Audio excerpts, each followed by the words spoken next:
How's that? Good afternoon, everybody. Welcome to macOS, tracking high-profile targeted attacks, threat actors, and TTPs. Wow, that's a very long title, right? Yeah. My name is Ismael Valenzuela. I'm very happy to be here with my colleague. And my name is Dmitry Bestuzhev. It's a pleasure to be here with you. It's nice to see a lot of familiar faces in the audience, but it's even better to see a lot of people that we don't know, right? So it looks like, oh, wow, we have some interest in the talk. That's great. Alrighty, well, so as you can see, we're going to talk about macOS. We're part of the BlackBerry Threat Research and Intelligence team. Before you ask about, where's the phones, we don't do phones anymore. If you want to know what we're doing, actually, we encourage you to go down to the booth, and there's also very nice hoodies, right, that we're doing there. So that's an added bonus. But yeah, we're part of the threat research team, and we essentially analyze a lot of the telemetry that we obtain out of many sensors that we have around the world. Obviously, our products, our own telemetry, and the hunting activities that we also conduct out there on the internet. So when we're preparing for this talk, I think we were discussing one of the main things we have to address is this question. We're talking about macOS. Isn't that like a safe platform? Well, what do you guys think? No, right? I see a lot of people saying no. Well, the fact that you're here, you probably, already, assume that we're going to talk about, yes, macOS threats and malware. So it's not a safe platform. You could argue that it might be safer than other platforms. And, people would say, well, Apple has a very closed ecosystem, closer than other platforms. They control the software, but they also control the hardware now, especially since they have their own processors, right?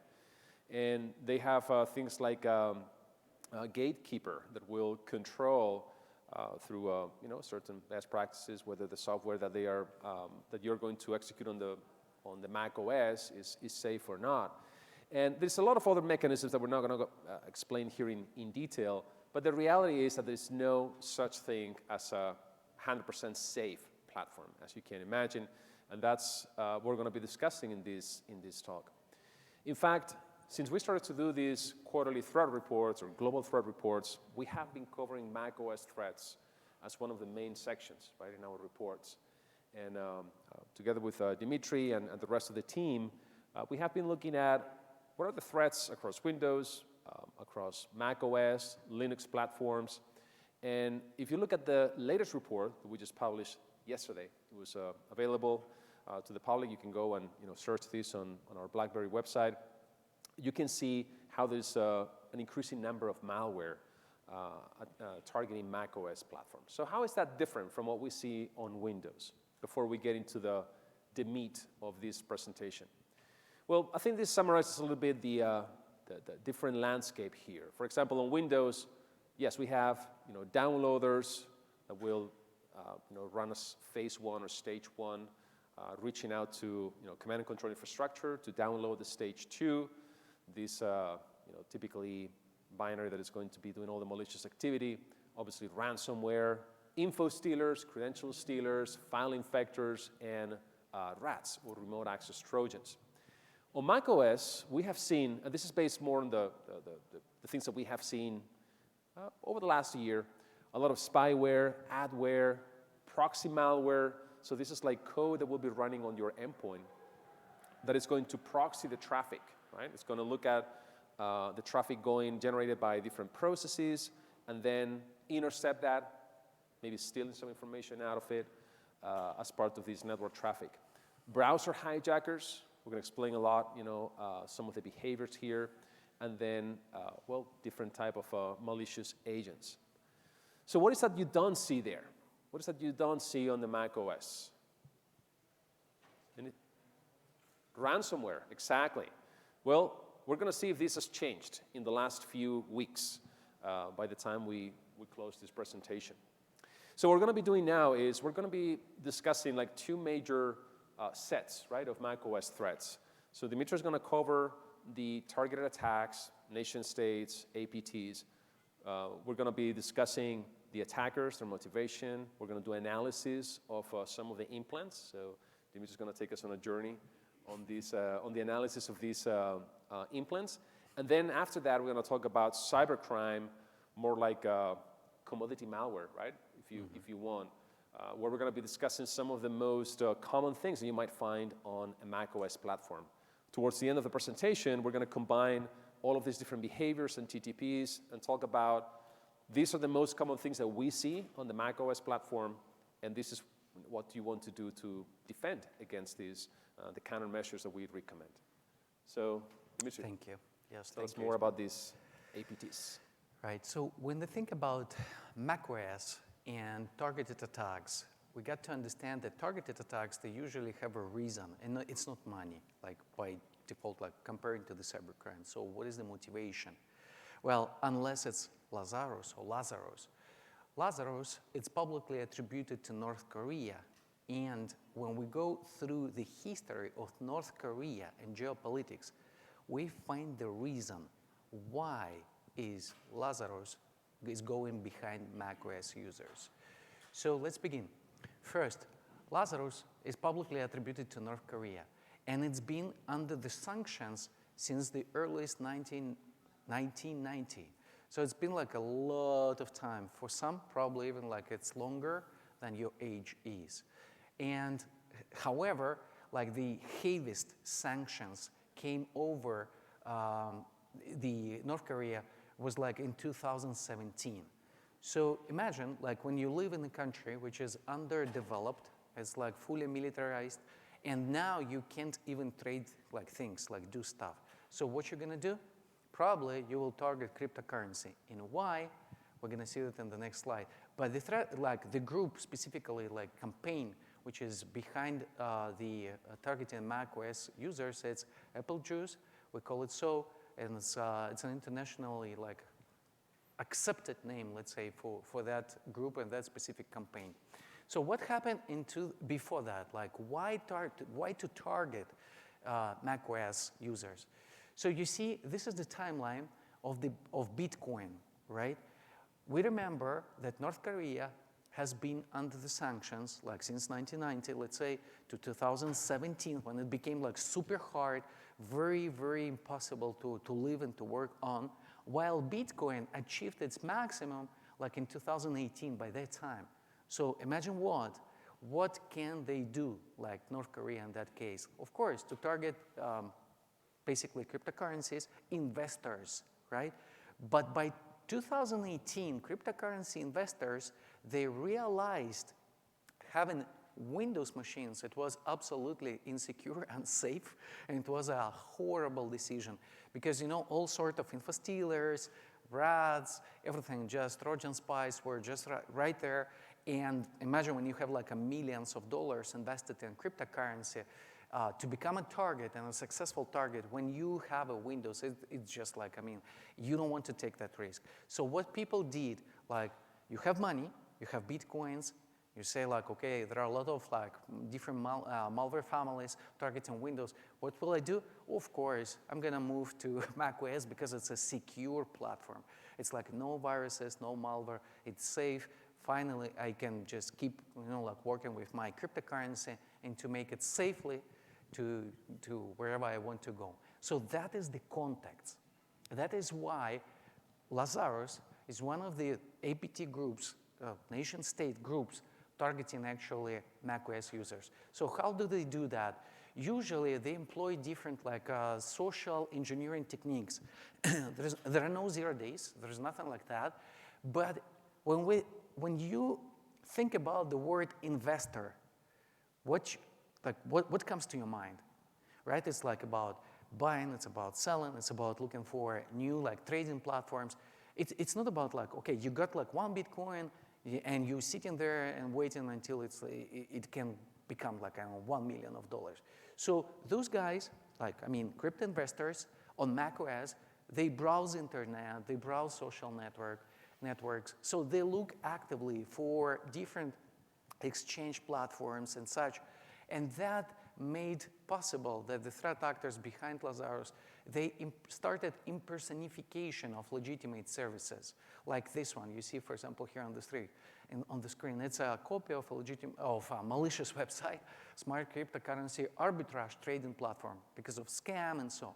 So once the victim downloaded that binary for Mac OS. Like in that particular case, it was GMT Trader or Union Crypto Trader. They got a malicious code. How it works? Basically, the threat actors behind it, they understand. They probably will have to deal with several, let's say, like security measures, especially if it's a corporate environment. So they rely on simple but effective yet techniques, like managing, for example, communications with a fake.gif. GIF, it's a graphic format, right? It's used for images and especially like for web images. So once the machine is infected, Lazarus connects with a remote server using a GIF file. Why? Again, just to bypass any web filtering. Because some of the web filterings works that way that they block specific contents, right? It's like, okay, if the file is this or that, then you can't upload it or download it. So, but GIF, if you block GIF files, all your browsing will be broken. So all the websites will be just broken, no images, nothing. So that is how it works. Like initial assessment, it just collects information from the victim and it sends to the remote service as a temp.gif file. Then it has also like a specific hard-coded user agent and C2. You can see it on the screen. This is the C2. And again, not to raise any suspicion, because if someone is like smart enough and checking logs, let's say like the home network is even like has a small like proxy server and you use only Macs, definitely if you see like a user agent from your network to the internet which says like Windows or Linux, what's that, right? What the hell? But now it's like, no, it's Macintosh, it's fine. So it's my computer or one of my devices, right? So that is the user agent, and that is the C2, hard-coded in the implant itself, which is already running on the infected machine. Now, it also has encryption because, like, imagine you found something like on the network layer and you say, well, that domain.org, it was like a kind of suspicion, like I need to sniff a little bit my traffic and probably like using just traditional methods, just sniffing, like in plain text, everything. Well, the communication will be encrypted and it's used like RC4 key and also it uses XOR key like over. So probably like those packets won't be easy, to read. And most of the people, what they will do is just like, okay, forget about that. Probably it's something legit, right? And once like the victim was confirmed, there is a second stage payload. So that second stage runs in the system. Once it's received under a specific parameter or argument, which basically prevents security researchers from like, oh, I found something like on VirusTotal, someone submitted it, let's run it. Without that argument, you will not be able to run it. Essentially, it's also just like it's a part of the OPSEC of Lazarus, and this is how they prevent like anybody, even like the same person, like a cryptocurrency investor, smart enough, he found a sample in his machine, he took it and said, now I'm gonna run it in a sandbox, like on another machine, like a special one. I have here like an old one, and I will just like make a special environment, I will start sniffing the traffic. Well, without that argument, it won't be possible to run it. So that is how they control that the victims are real victims, that the trader, cryptocurrency investor and trader, it's the victim and they steal money. And you know what? How real is that? I found like really real life people, even who work in security, they are security researchers who lost everything, all the Bitcoins, because Lazarus stole it. So it's not about like, yeah, it's for dumb people, they click on links and they execute everything and that's why they got robbed. No, it's not about that. This is the continuation of Apple Juice. When I was preparing this slide, I was like asking myself, let's dig into something like the most like the freshest things. What, like, are they still alive, those guys, yes or no? Yes. You see, that website was absolutely live and kicking. And the website is capitalzeroco.com. So how it works, again, there's a Mac payload, but this time they changed a bit like the TTPs. of infection. Why? Because CISA got over them, everybody, like security researchers. So they understand if they continue using just same patterns, same TTPs, probably even like, the most silly like security researcher will find them. So they change a little bit the how it works in general, like the infection chain. So what they did new, the execution is via bash, right? And the user agent is a new one. It's Mac, you can see that, Macintosh, but it's different, it's new and it's updated. Why? Because of probably Suricata rules. Because most of the detection engineers, what they do, like, okay, let's write a Suricata rule based on, I don't know, like, if it's like the packets are so and the user agent is that, so it's a match, it's block, it's alert, whatever. But in this case, no, the user agent is a new one. And the execution, now it's also like, it has a different technique. So that way, again, like it's just like an infection, successful infection of the victim, and basically cryptocurrencies investors, they will be always a target because they rely on Mac OS as a safe harbor. They believe there's nothing to happen in there.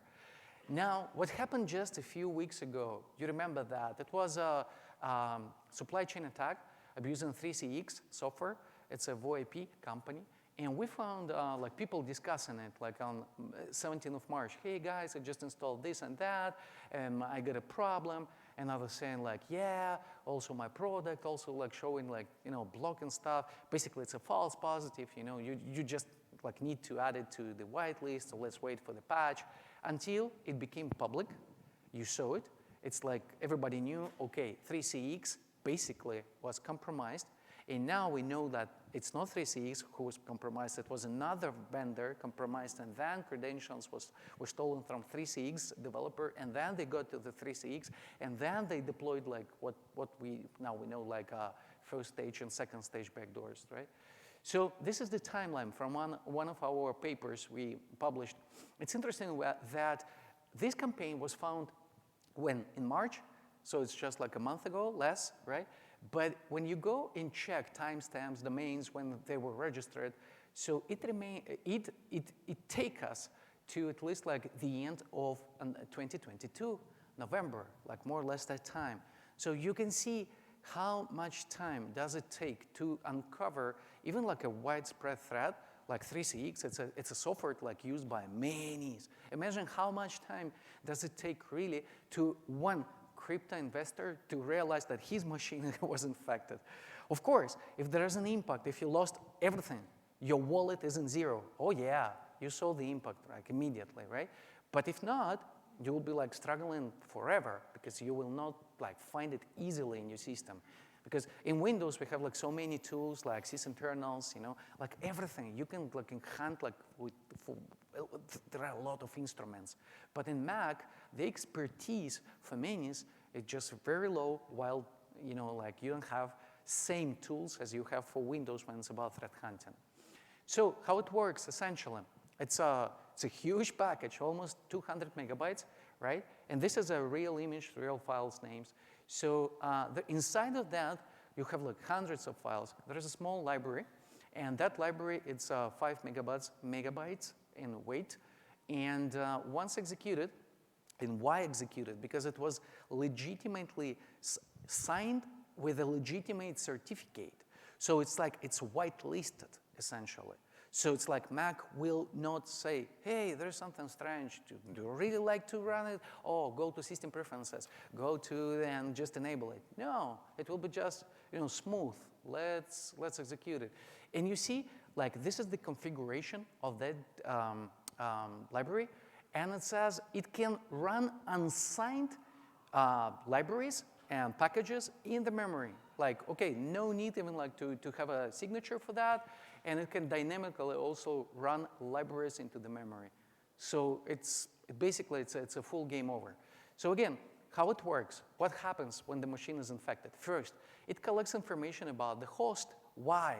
Because the threat actors, they don't want to get like uncovered easily. They need to stay hidden as much as possible. So there is something called like first stage and second stage. First stage is like, okay, let's infect. Who? Everybody. Second stage, we need to continue with like follow up with the victim only if it's like a part of my circle of interest. If it's just a random people in there, like I don't care, I don't want to play with them. Even I can remove my implant from their machine. But if it's a part of my interest, if it's like a confirmed, it's an asset I'm targeting, then you will receive like a second stage. So it collects information about the host, it saves it in a local file on the disk. Then it's also communicating with the C2. So this is like where we go to the second stage.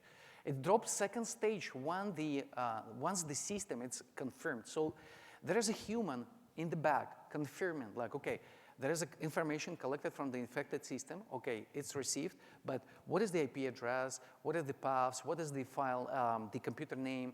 And then if everything like, okay, it's my victim. It's like, this is the victim of my interest based on the IP, based on the name of the computer. And you know, people usually, how they name their computers.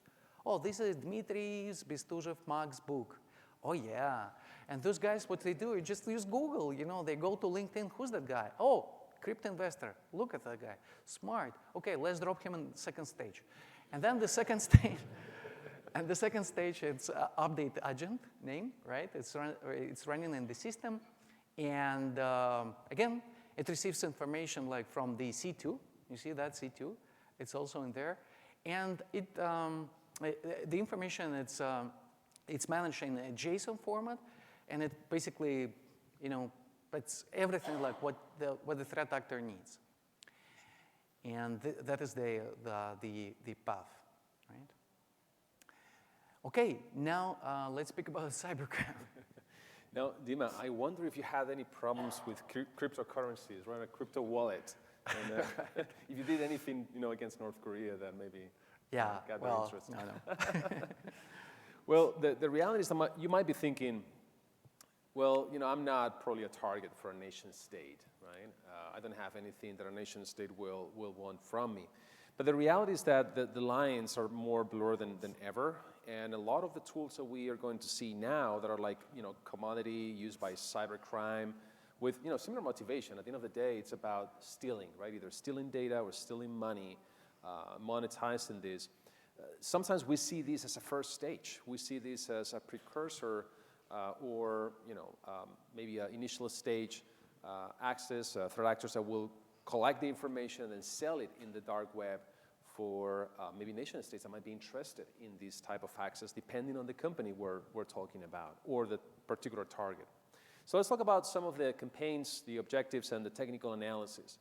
This is one that we actually call out in the latest version of our quarterly threat report that it's available starting yesterday. We talk about Xloader. Now, you know how sometimes in this industry, the bad guys, they run their campaigns successfully for some time, and then all of a sudden, maybe they disappear, maybe they get taken down by law enforcement. What do they do, right? Do they go to a corner, just cry there and say, oh, you know, we're out of business? No, they just like rebrand themselves and come up with something new. So that's what happened here. As you can see, Xloader comes from this form book family that was very successful, and up until February 2020 was very active. Then starting 2020, we see like a gap, and in 2021, we see now Xloader, which comes from this form book family. We spot this in the wild. This is a very interesting piece of malware. Now we're not going to go through very detailed, reverse engineering malware analysis of this. But if you have, the ability to analyze any of these samples, you're going to find out that they're really hard to analyze. They have a lot of obfuscation, anti-analysis tricks. You cannot just like run strings on it and pretend that you're going to see much. So you're going to see how it's very, very sophisticated. From a C2 perspective, it also uses a lot of encryption, as Dimitri was showing before. So that's hard to analyze. And as many of these frameworks or malware is also used in this malware as a service schema, right? Sold as a subscription, so the bad actors can monetize it. Let's have a look at the attack chain. This is one of the attack chains. There might be variations of this, but we have seen Xloader coming with a jar file that gets attached to an email in a spear phishing email. So this is not just like regular spam. Somebody's going to take the time to profile you and to send you an email that is like, hey, this is the agenda for RSA today, right? Or something like that you're more likely to open. And what happens with that jar file? Well, first of all, I'm probably thinking about defenses now, but do you need to allow jar files going through email? We'll talk about that later on when we talk about countermeasures, but that will be one of the things I will be looking at. The other thing is that for the last few years, macOS hasn't shipped with the Java runtime. So this jar file is not going to be executed by default, right? There's no Java runtime by default on a macOS. You have to install it. Who's got the Java runtime on, if anybody has Mac here, who's got the Java runtime in it? A lot of you, right? Why? Why do you have it? Because you need it, right, to run some applications. Developers, if you do some development, you're going to have to install the Java runtime. If you use VPN clients, and there's many popular VPN clients, corporate ones, will need to have the Java runtime installed on the system. So that can give you an idea of who are we targeting here. What's the motivation of the attacker? They're trying to target maybe developers, right? Advanced users that may have maybe GitHub repositories, that they may have access to cloud resources, and maybe also executives, right? Or people in corporate environments. That's an interesting piece of information. So if Java Launcher is present, now it's going to execute the jar file. And here's an interesting thing too. Now it's the Apple macOS operating system asking for access. So you're going to get this Java Launcher requesting access via the accessibility pane. So you have to consciously, on purpose, give it access. Right? That's not something that's going to happen automatically. But if there is enough interest in opening that jar file, because it's been a spear phishing email, right, something targeted to you, most likely you're going to be interested in seeing what's in that file, and you're probably going to give it access. At that point, there's going to be a binary, right? In macOS, we talk about Mac-O files that are going to be dropped in the home folder, and then it will be persistent through this launch agent, which is a way of executing something comparable to auto-runs on Windows, right? That's the service that's going to auto-launch this binary. So that's a typical infection vector. We're going to talk about other infection vectors. Now, since I'm not such a great reverse engineer as Dimitri, I didn't even try to reverse engineer the sample. Actually, I tried, but I was like, you know what? I'm going to do something different. And this sample that we're analyzing here, that's the hash. That was the sample we analyzed. We got this sample from a system in Singapore, right? So without giving too many details, a fresh sample we obtained a few weeks ago. And by using the tool OTool, which, by the way, it's built into the operating system, you don't have to install anything. You can do like strings, running strings on this sample. If you just do strings, you're going to see a bunch of encoded stuff. So what we're doing after that, I'm not going to read you this, right? You have the command there. It's just essentially parsing specific fields of the output and then decoding what that means. And we're just doing that with some, command line kung fu, some awk set, print greps, and things like that. And we pipe it so we can slice, dice these contents, and then decode them and show them with the built-in hexadecimal editor, the XXD. Now, when we do that, what do we see? Let's start by looking at the end of that string. We see Firefox and we see Chrome. What do you think this is doing? Well, listen. Stealing passwords, cookies, tokens, right? Out of your browser, out of Chrome and out of Firefox. Again, if this is a developer, an executive, somebody working in IT, somebody working in security, you're probably going to have privileged access to certain resources. So as part of your threat modeling, you want to keep that in mind. Now, look at some of the strings that I have highlighted on this output. We have string NS workspace, focused window, pasteboard. So you don't have to know a lot about macOS internals to figure out that those are API calls that are trying to figure out what is the window that is in front, on the forefront of this session, this active session, and then use the API call to NS pasteboard to essentially copy what's on the clipboard, right? Now it's going to be able to copy potentially secrets, maybe passwords that we have copied, right? Or tokens, or maybe the password for a crypto wallet that can be used by the attacker to exfiltrate this information. But this API can also give you access to change or replace strings. Now imagine you're trying to do a transaction and you're copying and pasting the address of the crypto wallet. If the attacker has access to this, now you're going to copy and you're going to paste something different. And that string that you're pasting, it's going to be the address of the attacker's crypto wallet. There the money goes, right? Now the money is going to a different place that you intended. So that's a very interesting way of looking at what's inside of that Mac binary that we see with Xloader. So we went to our lab and we started to look at the telemetry that we had and what were the industries or the sectors affected. We could see activity all over the world, but especially targeting healthcare, manufacturing, education, retail, telecommunications, financial, and transportation industries. Once again, we like to emphasize this as part of your threat modeling. You want to know if you could be a victim of any of these attacks, and there's more information in the threat report that we just published yesterday.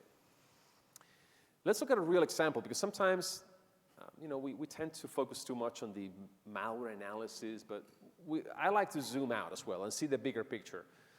This is a breach that was publicly admitted, shown a few weeks ago.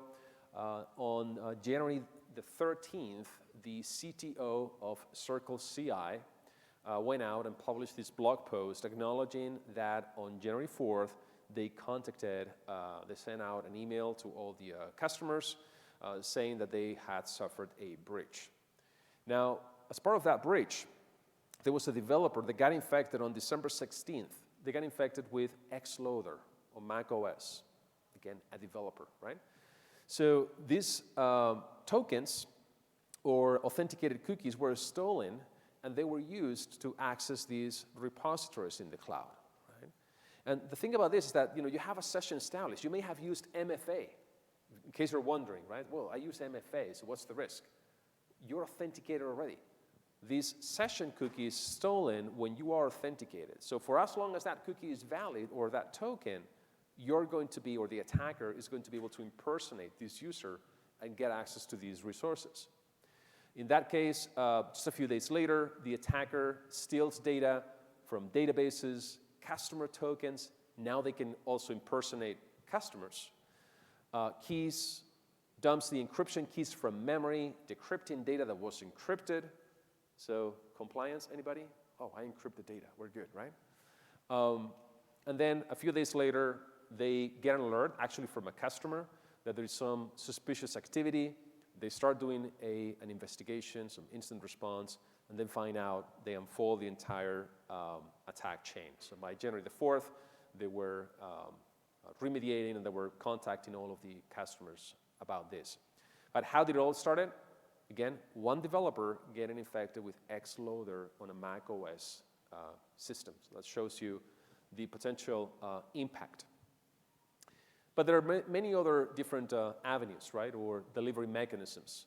A common one in Mac OS, or in any platform really, is downloading torrents.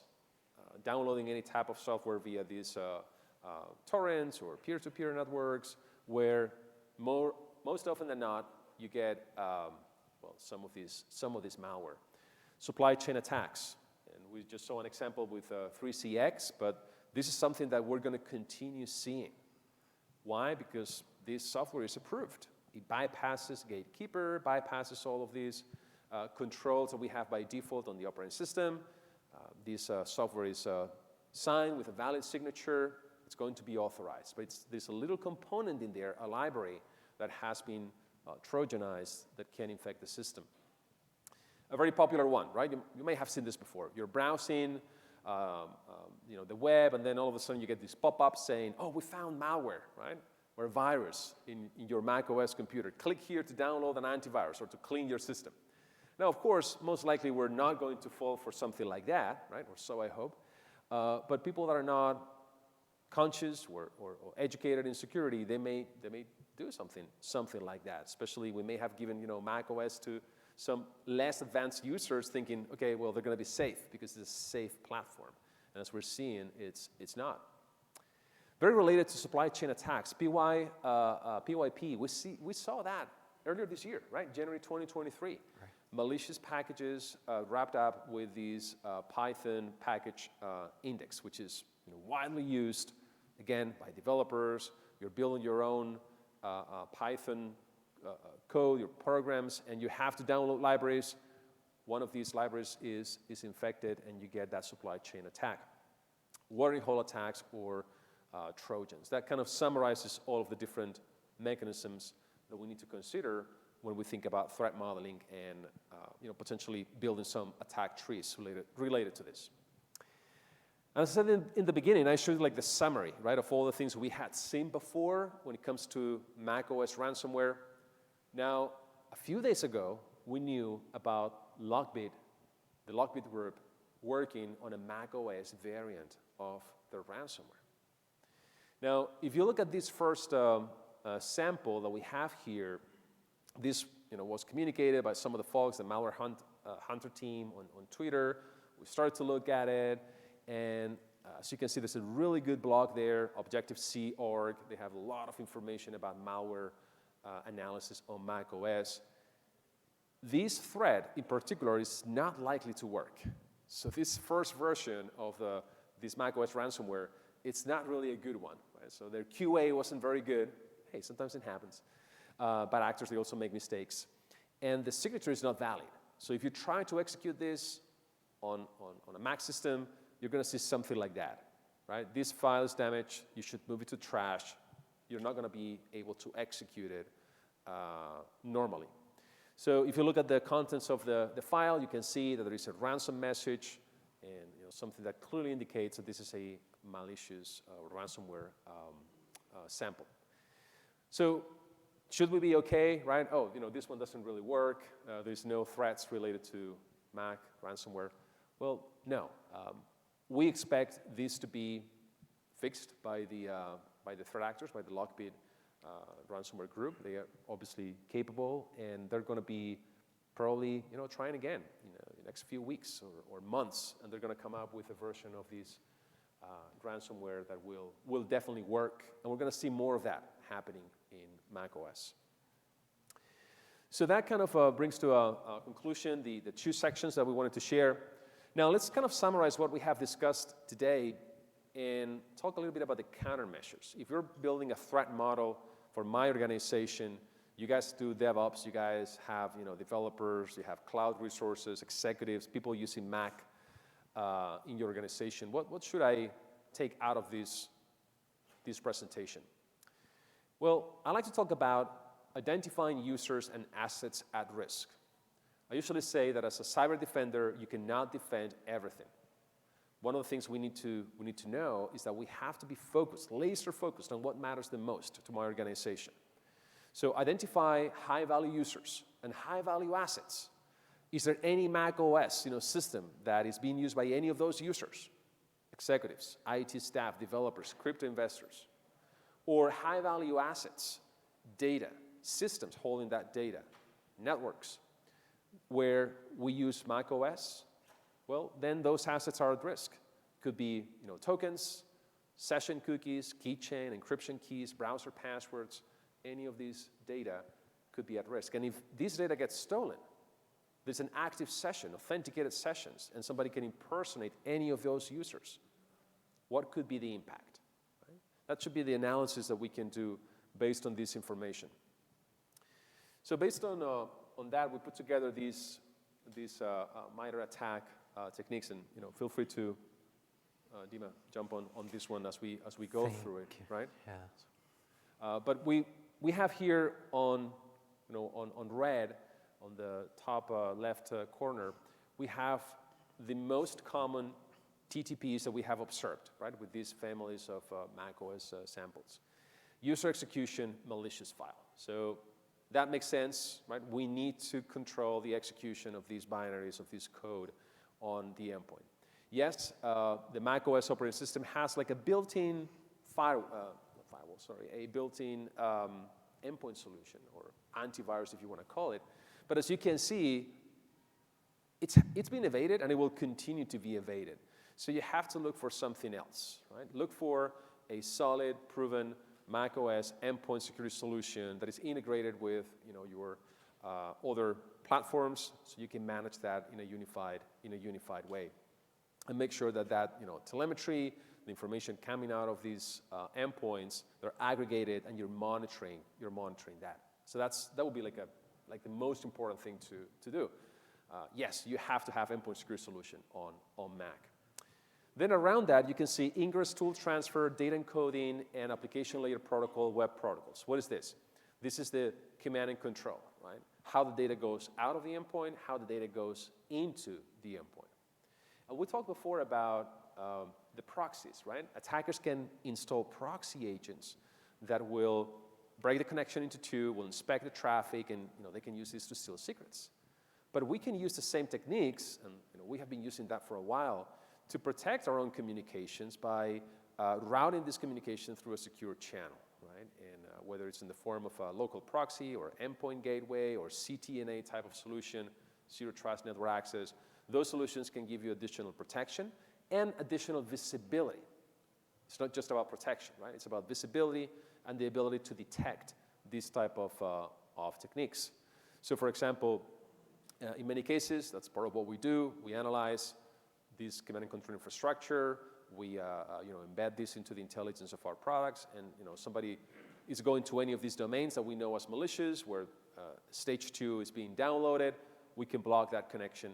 We can alert on that activity. Or same thing, right, for web protocols. Anything that can give you information on what's happening on that endpoint, what's the ingress and egress traffic. Now, the problem with that is that you can only do that in managed systems, systems where you can deploy agents. How about systems that you may not have full control over them, where you cannot deploy those agents? Well, we always prefer to manage those devices, right? If you're not managing a device, there's a lot of bad things that can happen. But you may want to complement this with some network-based telemetry, sensors, where you can get information out of those, or DNS logs that you can obtain from your DNS servers, or any other type of network visibility that you have instrumented your network with. And then around that, we have a bunch of other techniques, right, for in yellow, which maybe are not as important as the other ones. But for example, exfiltration over C2 channels, credentials stealing from browsers. Any suggestions on protecting browsers, Dima? Well, not saving passwords, right? Usernames and passwords in the browsers. This is one of the things, very important to do. Another one, each time you close your browser, there should be that setting to clean up. You remember that cookies, session history, it should be enabled, right? Of course, it's probably not that convenient in terms of, each time I close the browser, now I need to go and to put my password. Yes, but it really helps you to survive if your cookies, if your session is stolen. That's effective, and that is about only if the user is lazy or not. It's it doesn't cost anything. The cost is zero, but it's effective. Exactly. And I love those recommendations because, as you say, it doesn't cost anything. You don't have to install any products. It's just about having that mindset, right? Knowing what can happen and mitigating that risk. Some of you that have maybe seen me talking in the last few years, I like to talk a lot about zero trust, but applied zero trust. And everybody's talking about segmentation, micro-segmentation. You don't have to install products for that. You can implement the same concept by, for example, using 2 different browsers. If you do your browsing with one browser, right, and you do your management of maybe logging into GitHub, and management of other sensitive servers, something like that, with a separate browser, maybe on the same machine, Now, of course, that machine can get infected, and attackers could get access to certain things. But at least you're mitigating or reducing the likelihood of somebody stealing the credentials from that web browser that is used to do day-to-day activities. So that's a simple way of implementing this concept of segmentation by just using different browsers for different purposes, or even different identities if you want. So that's the last slide we're going to be covering today. Some of the conclusions, some of the countermeasures. Dima, you want to walk us through that? Yeah, thank you, Isma. So you see, anyone can become a victim, or at least a target, even like of nation-state sponsored attacks, right? Like Lazarus. Why? Well, because you use like telephone, VoIP phone. Like probably you are not a cryptocurrency investor, or maybe you are, but still you can get malware through others, at least like supply chain, especially if it's like a popular software, so you may get it. I can get it as well. I can be infected as well. So how to deal with that? First, CTI. What is CTI? It's information about threat actors. It's information about weapons. It's information about how they use their weapons. It's information about where they use them. And it's also applied countermeasure rules, like how to find it, how can I detect it. Look, when people think about, we need to basically to stop the threats like before they happen, it's a lie. You can't do that. You need to have also capabilities to detect. That means to extend your visibility and to have a technical capability based on like how your system is configured, and also if you have enough skills or not to find that threat actor in your system, in your network. So do not rely on the like, basically I put my hands on fire because my product is the best in the industry. No way. You need to also to have capabilities, again, to detect it, right? To hunt it and to detect it. So if you detect it, you can respond to that. But if not, if you don't, even if you have capabilities, let's say you have a great visibility over your network, you have skills, but you don't have CTI, cyber threat intelligence. So what are you going to hunt for? Like what? Like what you're gonna type in the prompt, like look for Lazarus. Oh, ask ChatGPT. ChatGPT. By the way, a real story, I was in an event and they also said like, we always do like, it was an interview, let's ask ChatGPT and then we'll see like how it goes. And I said, hey, ChatGPT, can you write me a Yara rule to detect files, PE files, with anomalies in the timestamp and the entropy major to 6.7, basically encrypted file or packed file. And it was such a mess of rule. They were like, so Dimitri, what do you think about this rule? I said, it will break the system. If you run it, it will just like, don't do that. And they were like, oh, ChatGPT doesn't work. Yeah. So it's not about, we like ChatGPT, but sometimes it doesn't work. So you need intelligence. Intelligence doesn't come from heaven. You're sitting there. It's like intelligence analysts, they work on that and they convert it in something like high level, mid-level, and low level, so you can action it. And again, why? Because like we all can be like victims of that attack, cybercrime or targeted attacks. If it's not Lazarus, it's not in this presentation, but also there are other threat actors, APT threat actors, like Transparent Tribe. It's one of them. It's, publicly attributed to Pakistan. Of course, they can also target and they will have eventually like a good rate of success in other threat actors. So it's not about really like I'm not the target. It's about to be ready, to get protected. So this is what we wanted to share with you. And think, questions, right? Yeah. Do we have, I think we have time, right, for questions? Can you speak on segmentation? You spoke about using passwords in browsers, but what about password managers that integrate into browsers? Is there any level of segmentation with that? Well, that's like an additional layer, right? More than segmentation, you can apply that to a lot of different things, but I would say there's an additional layer that you're putting on top of, an additional layer of defense. So anything, there's no one single solution that's like, okay, do this and you're gonna be good, right? But as you add additional layers, In the past, we talked about defense in depth. If you ask me, that's still valid. But to what Dimitri was saying, defense in depth is good, but you also need to do visibility in depth, detection in depth, to be able to combine all of these different things. So anything you can do to make it more difficult is definitely worth it. Yep. Yeah, password managers are great, but not all of them. You see, it's not because it's a password manager, because it says it's secure, it's secure.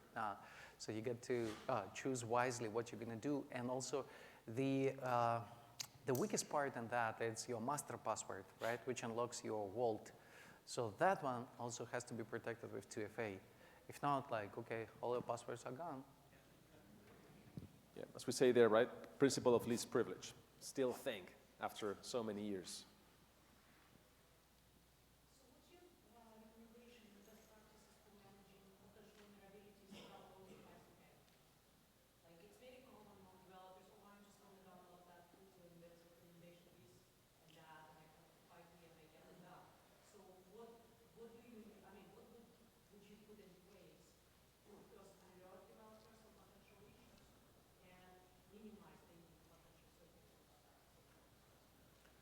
That's a good question. So there's a lot of things, right, that should be done. And again, the macro principle is least privilege. But, I like to talk about defensible secure architecture. What does that mean? Well, it means that I want to make sure that all of the connections are, there's like a ingress and egress points that are monitored, that you create choke points, whether it's, through proxies, through ways of, inspecting anomalies of traffic. Even when traffic is encrypted, you can detect anomalies based on net flow, based on identity. Like, why is user Bob, that is usually just, authenticating against these servers, why it's all of a sudden authenticating against like 1,000 servers? That's an anomaly. Doesn't mean it's malicious. It means that it could be correlated with something else. Then rotating access tokens, adding multi-factor authentication, and whenever you have a protection mechanism in place like that, make sure, like this is like the physical world, right? You have walls, you have doors, you have access control, but they only add time, right? Any attacker, given enough time, can bypass any of those controls. So what do? You want to put security cameras looking at every door, right? That gives access to an important resource. That's what we do in the physical world. We want to do the same thing in the digital world. And you want to have sensors in the right places to see if somebody's bypassing any of those preventive controls that you have architected with. So basically what you're saying, it might not be necessarily always possible to detect what kind of package you download, but the best practice to put some sort of observability measures to detect malicious attacks which happen as a result of that package. Yes, especially with developers, I think it's hard to limit, what they can browse or what they can download. With other type of users, I think it's, it's something that I would recommend to try to do, like with finance, HR, like different departments where they may not need to download absolutely everything. But again, following the principle of least privilege, some of those, if there is a segment of users that have, or a group of users that have a specific type of risk profile, you want to make sure that those are segregated from all the type of important information. So if one of these developers gets, one of the systems gets compromised, they don't give access to absolutely everything. Right, so. Yeah, so thank you very much, because we are running absolutely out of time. We're done? All right, thank you.